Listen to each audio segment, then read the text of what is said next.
UNMC. And this program today is presented in conjunction with our traveling exhibition, and there's the humor of it, Shakespeare and the Four Humors, which is traveled by the National Library of Medicine. So a couple very quick housekeeping. There'll be automatic transcription as you can control via the Zoom controls. We will record the talk, and we'll share that link out with all the registrants. And please utilize the Q&A feature as we go through the presentation to give any questions for Davi here at the end of the presentation. So without further ado, I want to introduce Davi Kallman. Dr. Davi Kallman is a Mexican Jewish disabled woman whose intersecting identities amplify her advocacy for traditionally marginalized communities. She's a published author, an award-winning speaker, a powerful institutional change maker. She holds a PhD in health communication from Washington State University and a master's and bachelor's in communication from the University of Texas at El Paso. Dr. Kallman leverages her expertise in media literacy and other interventions to dismantle stereotypes in institutional settings, fostering environments that are more inclusive and equitable. And a key part of her journey has been informed by her own experiences as a dyslexic individual. So her work reflects her commitment to ensuring that individuals' disabilities, both visible and hidden, receive the support they need to thrive. So thank you, Dr. Kallman. Thanks for sticking with us, and we welcome you to share your slides and speak to us today. Hi, everyone. Can you see my slides? Yes, we can. Okay, perfect. Again, I want to apologize. I literally tried everything and it wouldn't work, but we are here now. Special thanks to my husband, Kyle, for letting me join from his account. So I'm so happy to be here with you all. And thank you so much, Carrie, for that wonderful introduction. And I know I don't have a ton of time with you all here today, so I want to try to make this time as meaningful as possible in what we're talking about. I want to preface by saying I am not an expert on Shakespeare, but I am an expert on disability and media studies. So this was a logical fit for me in terms of analysis of Shakespeare's writing and what is involved in the text and everything that he does. So my presentation today is on disability as both a source of marginalization and a tool for agency in the work of William Shakespeare.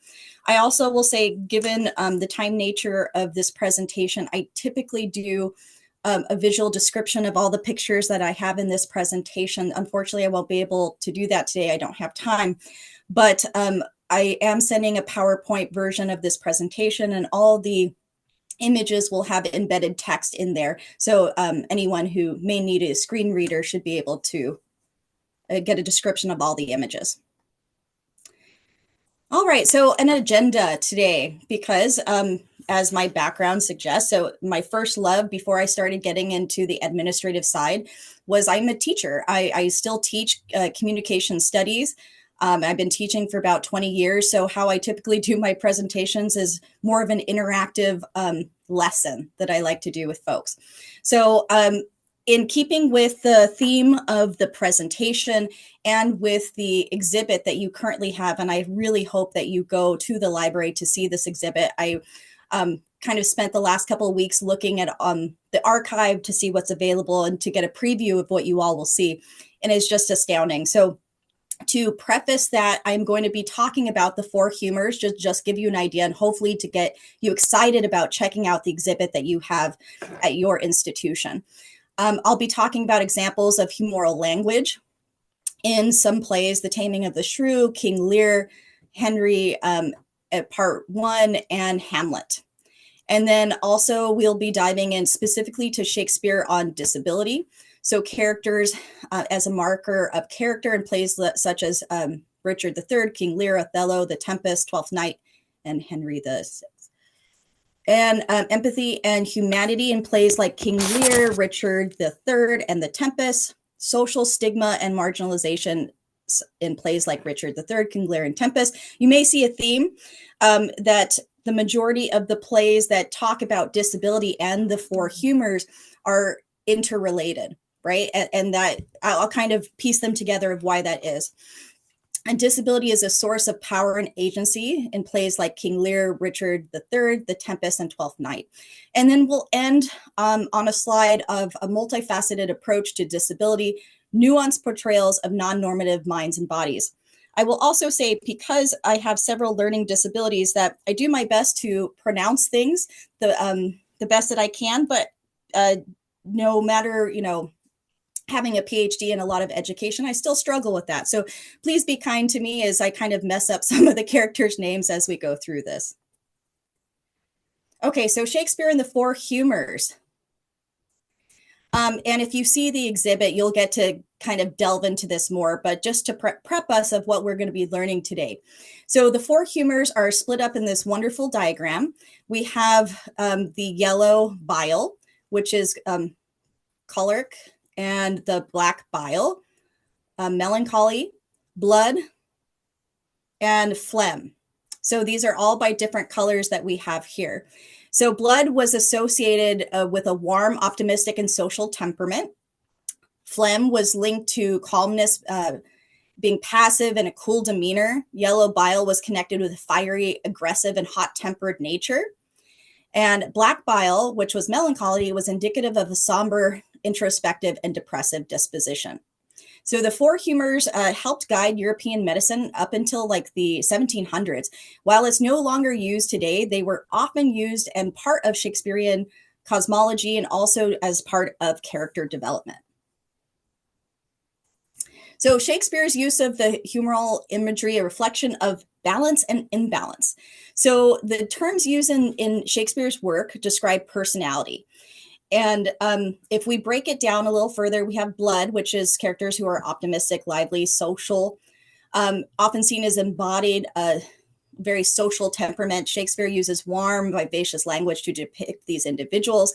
And then we have the phlegm, a calm, unemotional disposition. The yellow bile, such as terms as waspish. So if you've read The Taming of the Shrew with Catherine's self-description, if I be waspish, best beware my sting. This line hints at this temperament, that choleric yellow bile temperament, implying that her passionate, fiery nature was often seen as flaw, but it was also a source of power. And then melancholy, black bile, characters enveloped in sorrow or introspection often reflect a melancholy disposition in plays such as King Lear.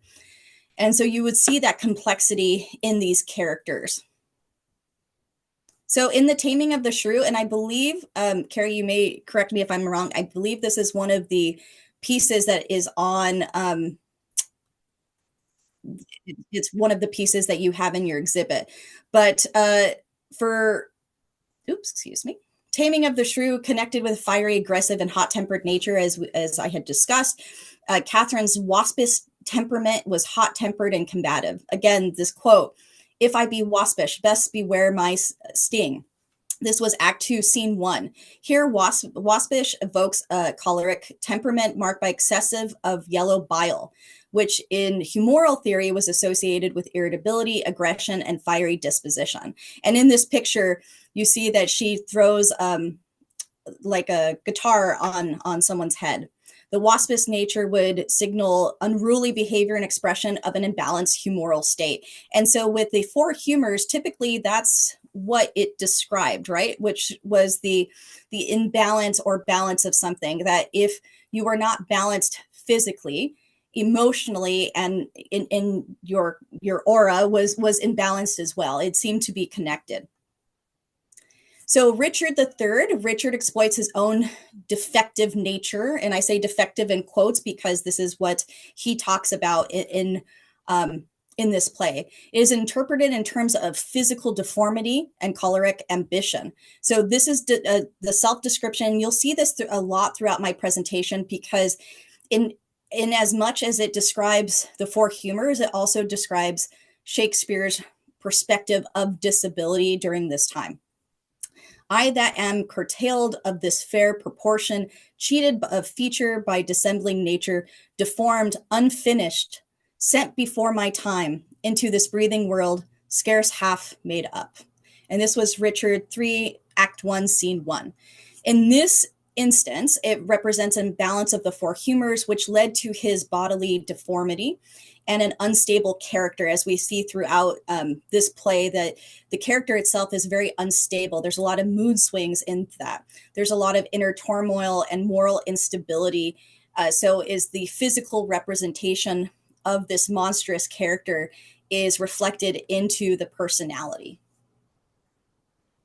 In King Lear, you have the phlegmatic or disordered manner of speaking truce. The depiction of shifting moods and mental states were understood through this moral lens. And Shakespeare, while he never explicitly names the four humors in King Lear, the language characterizes and evokes their qualities. So it really helps the audience at this time understand this. So anytime Lear has outbursts and choleric rage, blow winds and crack your cheeks, Lear's melancholy and sorrow, I am a man more sinned against than sinning. Gloucester's transformation through loss, I stumbled when I saw. These are all examples of the four humors in Shakespeare's work. So why are the four humors important to Shakespeare's work? Why are we talking about this? Why do you have this amazing exhibit at your institution?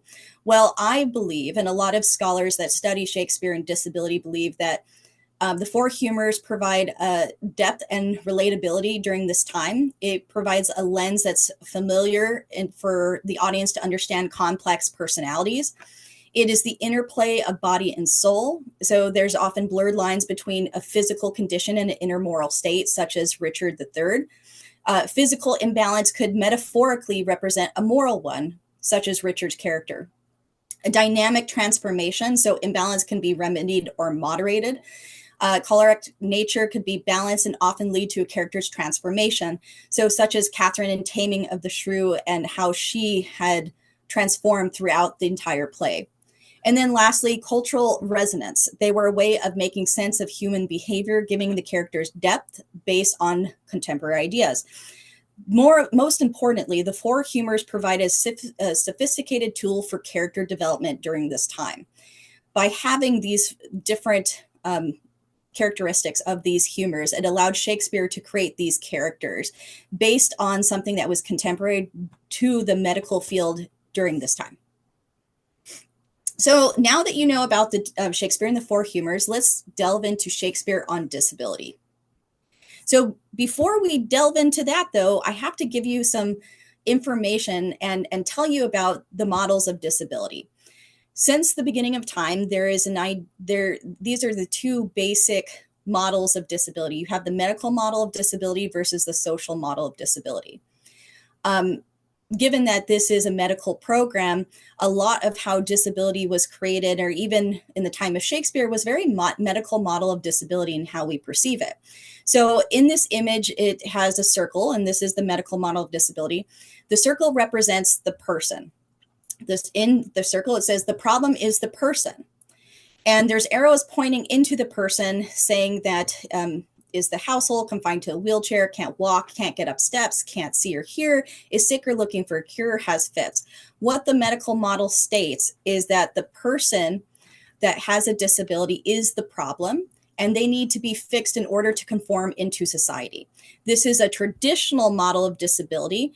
And the social model of disability was actually created to combat that idea of the medical model. So again, the medical model represents the person with the disability as being a problem to society, and they have to be fixed, or they have to adapt in order to meet the different opportunities in society. And then the social model of disability in that circle says the problem is the disabling world. So what is the problem for the disabled person is that badly designed buildings, stairs, not ramps, no lifts, not having special schools, few sign language interpreters, discrimination, poor jobs prospects, the list goes on. What the social model states is that the person with the disability is not the problem. Society is the problem for not being proactive and creating equitable opportunities for the person with a disability. The social model does not see the person as a disability as someone that needs to be fixed, but that society needs to adapt and fix their processes in order for the person with a disability to be able to participate equitably. So the models of disability in Shakespeare, and the reason we're going into this now is because as I talk about Shakespeare's plays and our different themes, you can see how the medical model or the social model of disability may be interwoven here without Shakespeare doing this intentionally. Gloucester in King Lear, his transformation and eventual insight, I stumbled when I saw, suggests that while his physical state changed, it was largely the social context of neglect and cruelty that shaped his experience. So this is the social model in that it was not his fault that he was disabled, but that it's society that created this experience for him. It aligns with the social model and that emphasizes that the marginalization or isolation that he faces after that is societal response to the disability itself. Caliban in The Tempest, Caliban is portrayed as physically and culturally other, not fitting within everyone else, and is alienated throughout this process. The portrayal is steeped in social marginalization, and he suffers throughout the entire play. In his poetic speech, be not afraid, the isle is full of noises, sounds, and sweet airs that give delight and hurt not. Here, Shakespeare is hinting that disability is less about the flaw of itself and more about the impression imposed upon these characters by society. And in The Fool in King Lear, the fool is often dismissed as being mad or eccentric or occupied a unique social space. And this is not just Shakespeare. This is all people around this time, any playwright who had a fool or a character like that who represented that fool character. This was seen as non-normative behavior. And so because they were not seen as normal or not typical, they were allowed to speak the truths that others could not. And so through this, the marginalization from conventional courtly life reflects how society devalues differences that do not conform to the expected norms. And so this, without even realizing, Shakespeare is talking about the social model of disability. Now, the medical model of disability is something that we would expect around this time because disability was not something that was often celebrated. It was different. It was alienated. It was othered. And so Richard III in this play, his physical deformity was curtailed form, lack of proportion. It was portrayed as a sign of moral corruption and inherent flaw, something that needed to be fixed. And again, we're going to his opening statement where he discussed about being deformed, unfinished, sent before my time, and scars half made up. And so that in itself is saying that a person with a disability is unfinished. The word unfinished is just it's so medical model is that something that was not meant to be, and that this medical model and this notion of that people with disabilities are not like everyone else and not full people or real people, they're unfinished people, is super damaging. And this is something that you can see through these passages. It frames disability as an intrinsic defect that parallels Richard's inner vice and ambition. Gloucester in King Lear, when Gloucester is blinded, his physical loss is portrayed as both a personal tragedy and a symbol of vulnerability. So while blindness was the impairment itself, it shows that his previous sights, being able to see, were impaired through the deception that he had with his son in that play. The focus remains on the individual's condition as a deficit, meaning that it needed to be overcome. Again, that medical model, something that the person with a disability needs to overcome their disability in order to be seen as whole.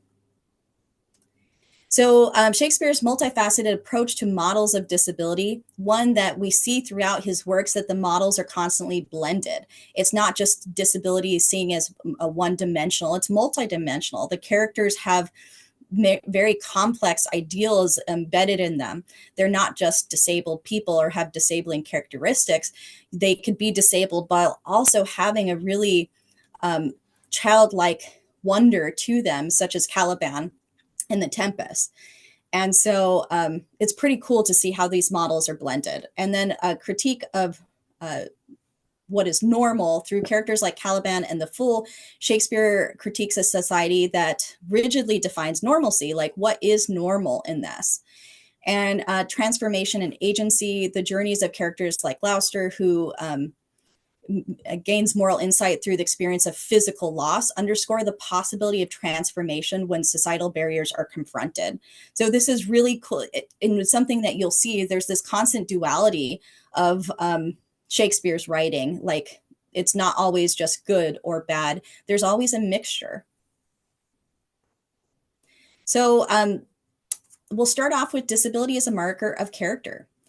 And through the different themes, I like to kind of delve into the different plays and to give you an idea of how these plays represent disability and how it weaves into the models of disability during this time. So disability is a marker of character. Physical disabilities and deformities were used as metaphors for moral or physiological traits. And it was frequently used for physical and mental disabilities as a marker of character, weakness, or moral corruption.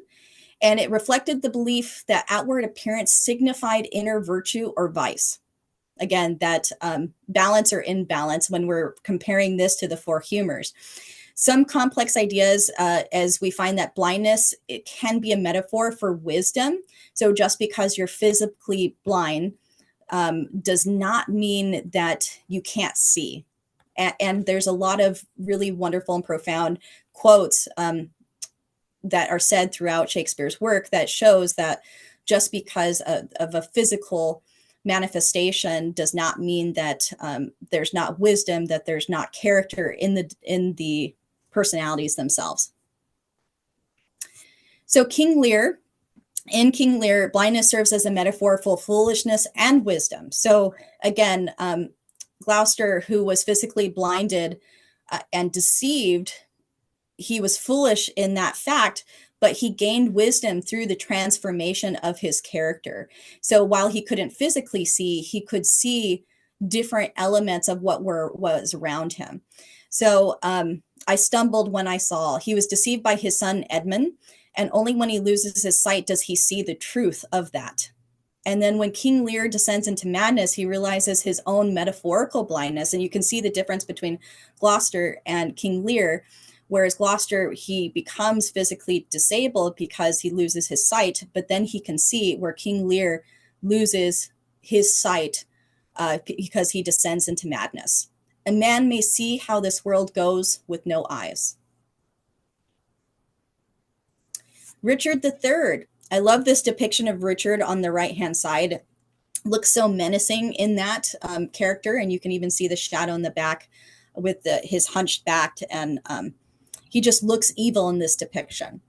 He's described as having a hunched back, withered arm, and a limp. It's used to symbolize his ambition, his cunning, and his perceived villainy.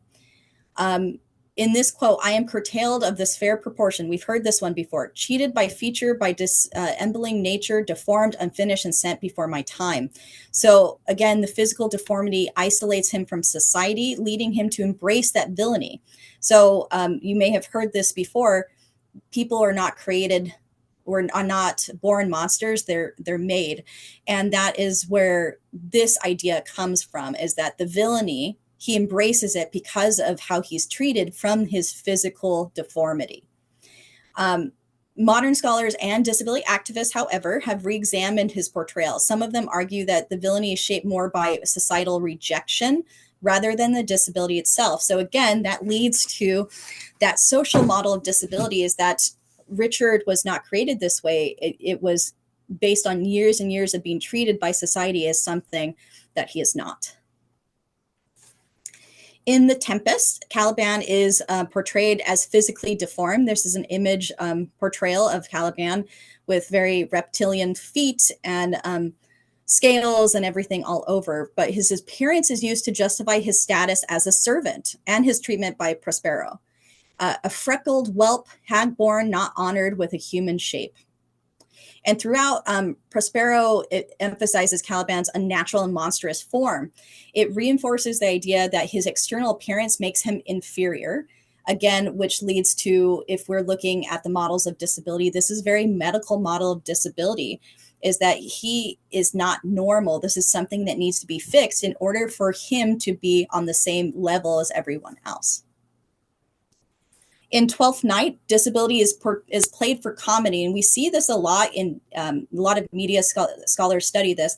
When disability is portrayed, especially in current times, comedy is used as a way to combat the feelings of uncomfortableness with discussing disability. Disability is not seen as a sexy topic, and so how they integrate it and make it more fun and engaging is that they often integrate comedy in when talking about disability to make the topic more palatable to the audience. Well, Shakespeare does this in Twelfth Night when Malvolio is tricked into believing that Olivia loves him. He is mocked and locked away. His behavior is interpreted as madness and weakness at the same time.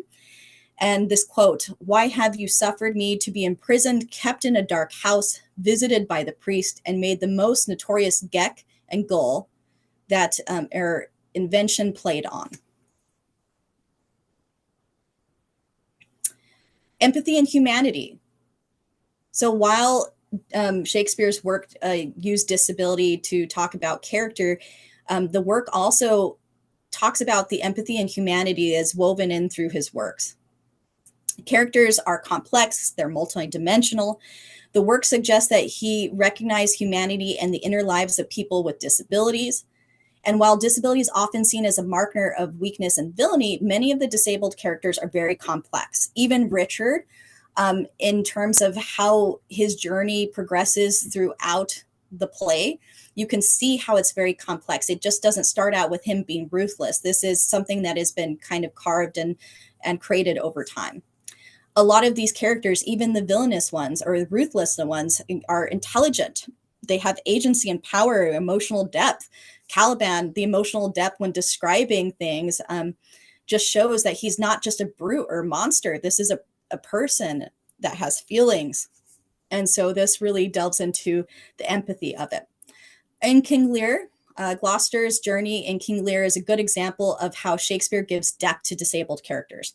So instead of just creating his blindness as weakness, it talks about this being kind of the aha moment, this catalyst for personal growth and transformation. And it creates a character arc and journey for this character. So it's split into three pieces: the before blindness, after blindness, and by the end. So before blindness, Gloucester is seen as powerful but gullible, a victim of deception, and that is how he became blinded. After blindness, wise, humbled, and able to perceive the truth more clearly. And then by the end, though weakened physically by the being blinded, he emerges as a more complete character emotionally and morally. Richard III, unlike Gloucester, embraces his disability as a defining trait. And this is fairly common as we talk about as disability scholars. Currently, there's a lot more people who are embracing their disability and making it part of who they are. And we refer to this when talking about people with disabilities as disability first language instead of people first language. And it's a way of creating agency and taking ownership and power of one's disability and realizing that while it's not their whole identity and character, it is a part of who they are and the reason they are the way they are. And so, Richard embraces this disability as a defining trait of who he is. And the physical deformity is combined with his villainy, and he uses it to manipulate this perception to his advantage. In this quote, "And therefore, since I cannot prove a lover to entertain these fair, well-spoken days, I am determined to prove a villain." He frames his own disability as a reason for him becoming so ruthless and villainous. And he believes that because society sees him as monstrous, he might as well embrace it. Okay, you see me as a monster, that's what I'll be. And his final downfall is not due to his disability, but his overconfidence in himself. In The Tempest, Kallman is interpreted as being physically deformed. And I use different images from plays and from what we see through historical context so that you can see how these characters have been interpreted over time. But I think out of all the characters I'll be talking about today, Caliban in particular is this example of empathy that Shakespeare weaves into this, is that here is this physical manifestation of a monstrous character, but is so gentle and kind and is just very complex. It doesn't fit. Whereas Richard embraced it, Caliban does not. And is not simply a savage figure. He's intelligent, he's poetic, he's deeply connected to the island. The island is full of noises, sound, and sweet airs, and give delight and hurt not. So this is really saying that here's this monster, quotations, but has a sense for beauty that no one else in the land does. And while he's mistreated, there are moments within the passages that give him this huge like dignity and depth that, again, if we're looking at the medical model of disability, he is shaped by the oppression and his environment.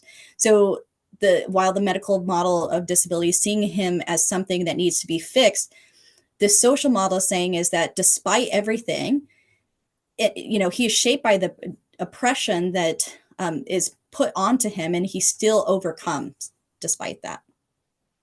Social stigma and marginalization, because I want to leave room for you all to ask questions.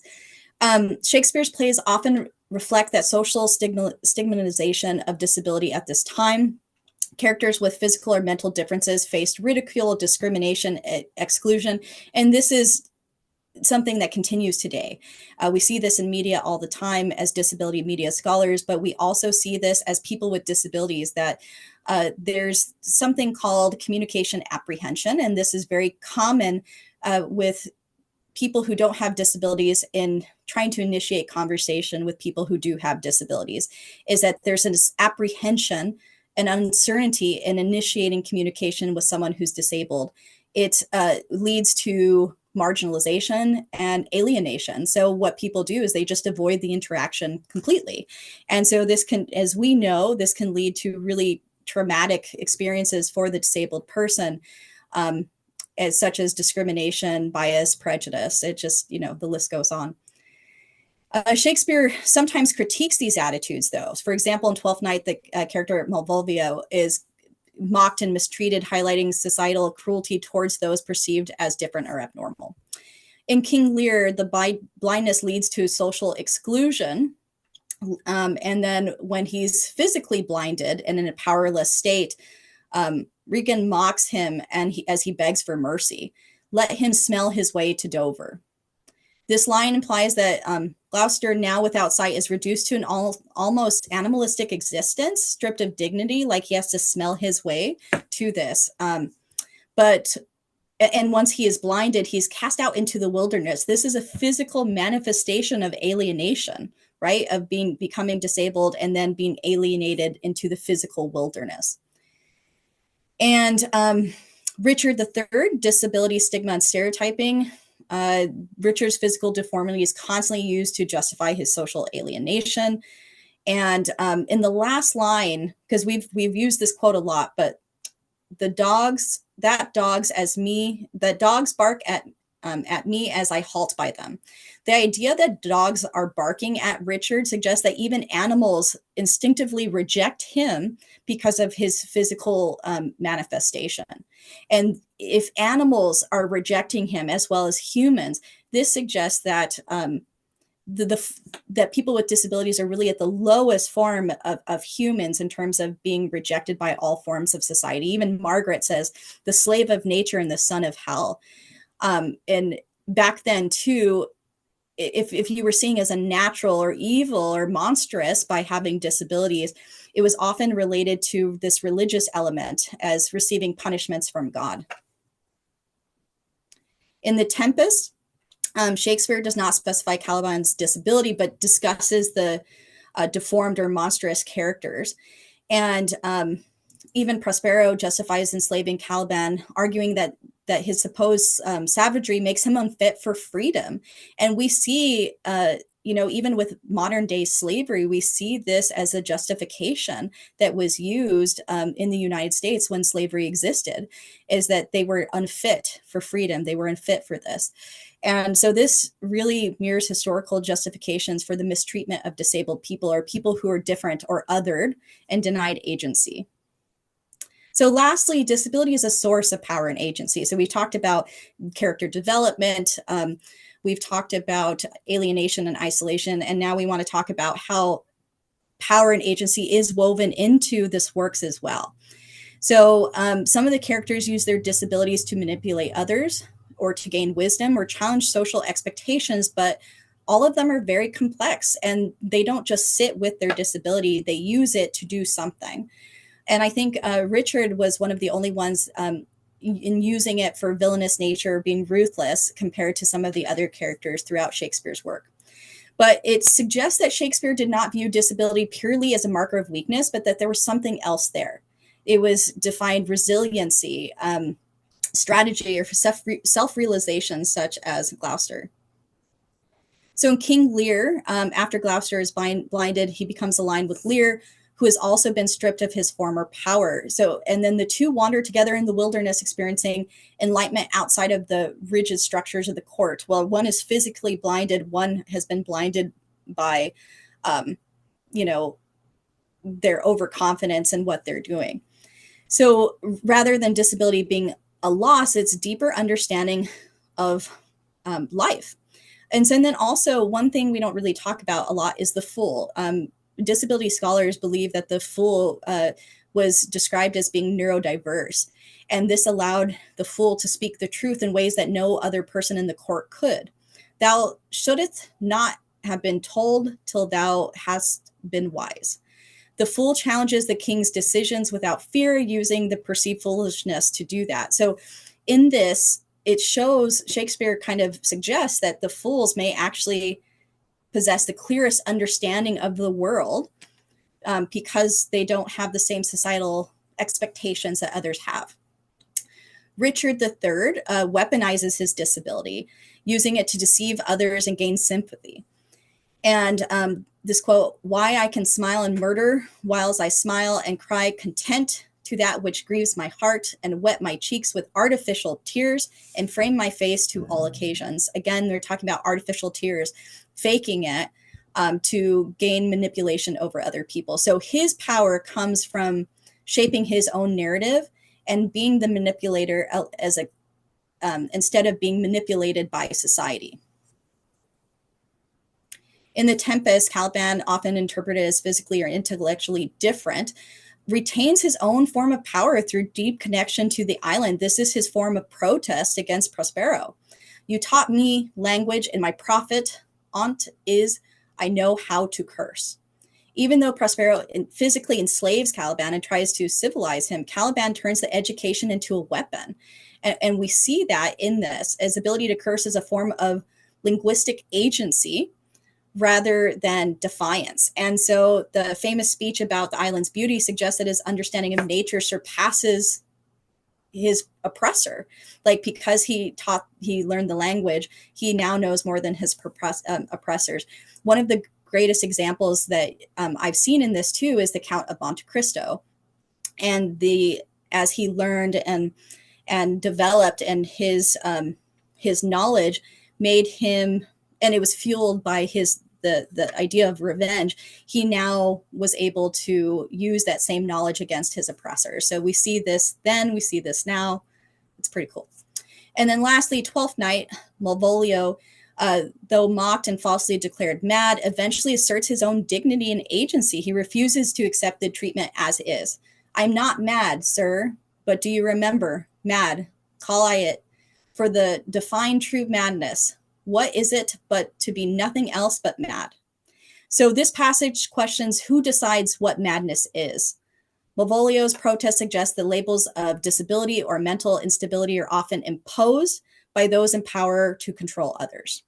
I'll be revenged on the whole pack of you. Unlike many comedic characters we see during that time who accept their fate, Malvolio refuses this. He refuses to be dismissed, even though he looks ridiculous in his yellow boots. The final line is one of anger and resistance, highlighting that he will not simply be a passive victim of social position. So agents of power, I'm kind of breaking this down. Power not only comes from physical or social privilege, but also, as Shakespeare suggests, it's coming from intelligence, resilience, and refusal to conform to the expectations that society has.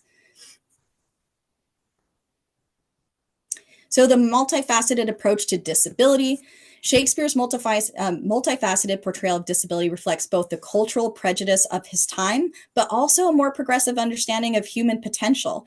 And this is something that you don't see a lot during writers of that time because disability was so stigmatized during this time. There was, up until very recently, disability is often something that was pushed out and cast out of society.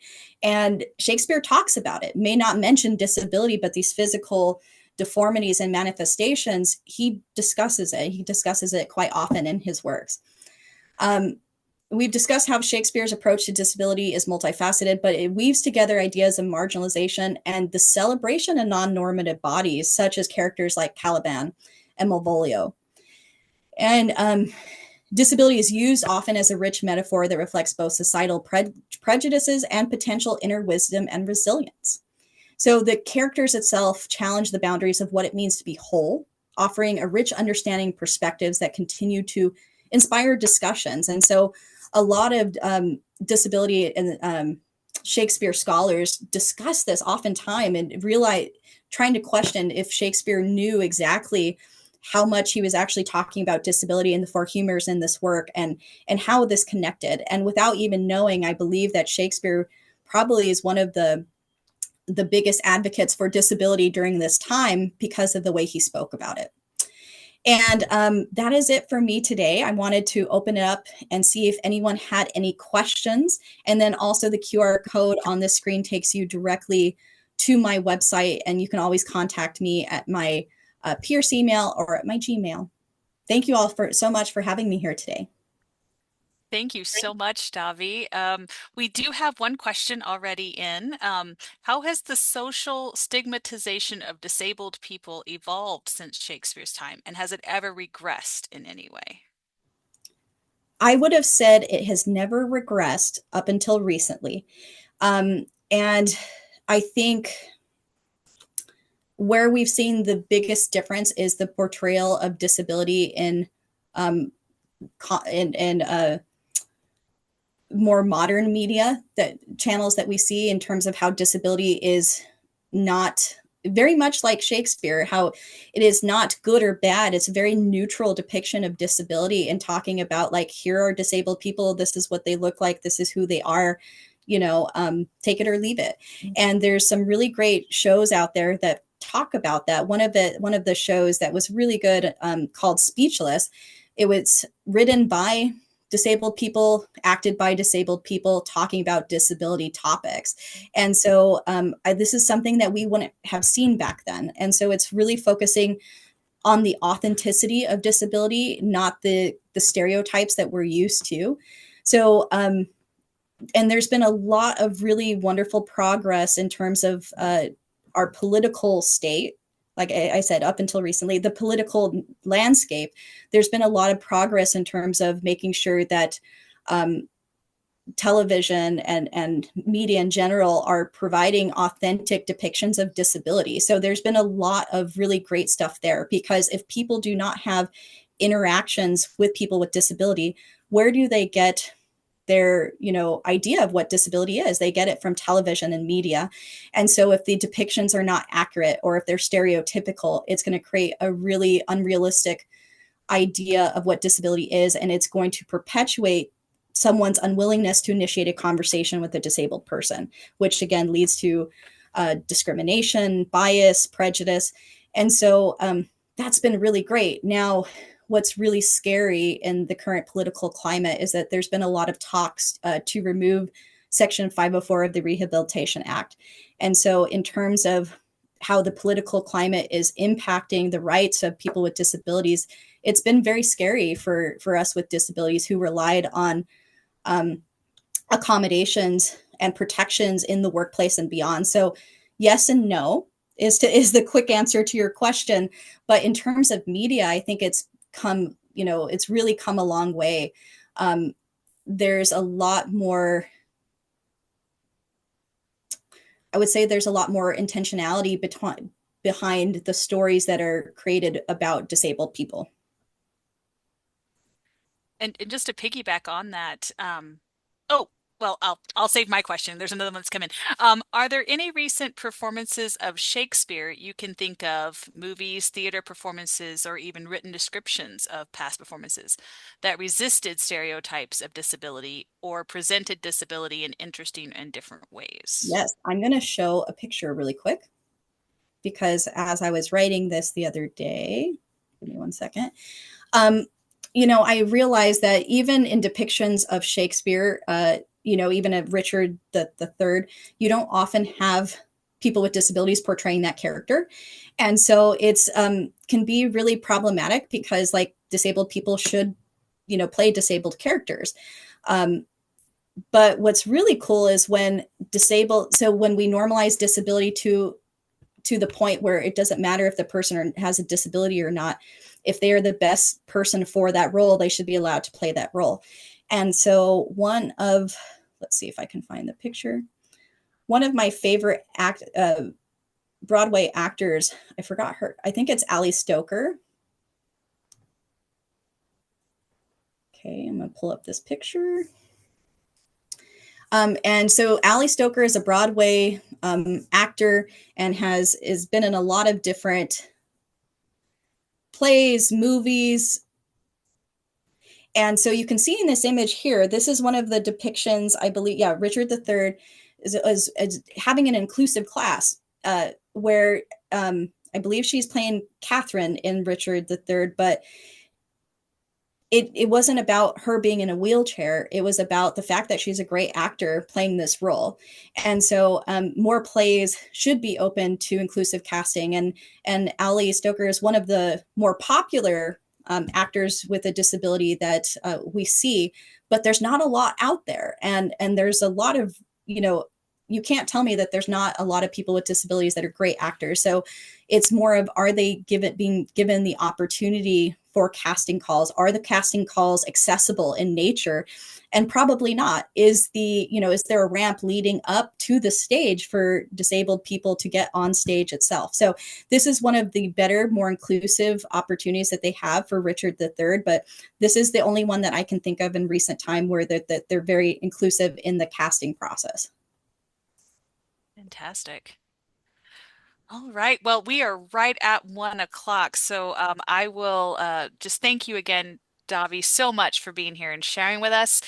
For our attendees, the Shakespeare and the Four Humors exhibition is on display here in the library on level 6 through March 15th. So you still have time to come see it.